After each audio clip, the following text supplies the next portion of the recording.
हवा पुष्पा के बालों में गूंज रही थी, चंदन और गीली मिट्टी की खुशबू लिए हुए।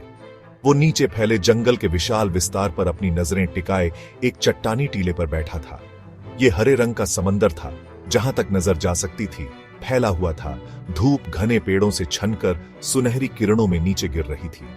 ये उसका राज्य था, यवरों पर वो राज करता था। पुष्पा ने अपनी बीड़ी का एक लंबा कश लिया, जिसका सिरा धीमी रोशनी में लाल चमक रहा था। उसने धीरे से सांस छोड़ी। धुएं का एक गुब्बार आसमान की तरफ उठ गया।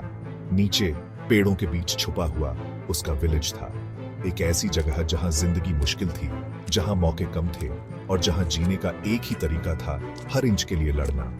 वो अमीरी में पैदा नवेरे हुआ था, उसके पास चॉइस करने की सुविधा नवेरीन थी। वो गरीबी, अन्याय और उस व्यवस्था के खिलाफ जंग में एक सिपाही था जो उन्हें भूल चुकी थी, और उसका हथियार था लाल सोना, चंदन, उनकी जमीन की लाइफलाइन। चंदन, ये सिर्फ खुशबूदार लकड़ी नवेरें थी, ये उनकी जीवन रेखा थी, गरीबी से बाहर निकलने का उनका टिकट। इसकी गहरी लाल रंग की लकड़ी पूरी दुनिया में बेशप्राइसी थी, काले बाजार में अच्छी कीमत पर बिकती थी, और पुष्पा वही था जो उन्हें यह दिला सकता था। उसने अपना साम्राज्य नीचे से बनाया था। एक मामूली मजदूर के रूप में शुरुआत करके वो जल्दी ही ऊपर पहुंच गया। उसकी हिम्मत और बेरहमी ने उसे अपने साथियों का सम्मान और डर दोनों दिलाया।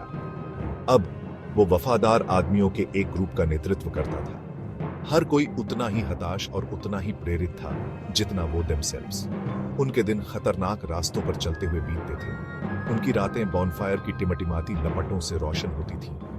वो ज्यादा बात नवेरिंग करते थे। उनके धंधे के खतरे उनके सख्त चेहरों पर साफ दिखाई देते थे। उनका शिकार किया जाता था।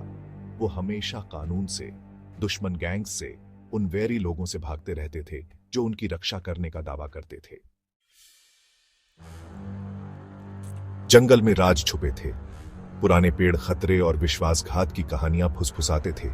उनकी टेढ़ी मेढ़ी शाखाएं कंकाल की उंगलियों की तरह फैली हुई थीं। पत्तों की हर सरसराहट, टहनी के टूटने की हर आवाज खतरा हो सकती थी, एक संकेत कि दुश्मन पास आ रहा है। पुष्पा ने अपने मन की सुनना सीख लिया था। वो मुसीबत को वैसे ही सूंघ सकता था जैसे कोई हंटडी अपने शिकार को, और आज उसकी रीढ़ की हड्डी में एक सिहरन दौड़ गई, एक आदिम चेतावनी की खतरा पास ही मंफेरा रहा है। उसने हाथ उठाया, अपने आदमियों को रुकने का इशारा किया। कुछ ठीक नवेरी है, वो गरजा। उसकी आवाज मुश्किल से फुसफुसाहट थी। वो यहां है। वो उनकी आंखों को खुद पर महसूस कर सकता था। सवाल पूछ रही थी, फिरी हुई थी। उसे उन्हें यह बताने की जरूरत नवेरी थी कि वे कौन थे। वे सब जानते थे। पुलिस। इस शब्द के जिक्र मात्र से उनके दिल डर गए।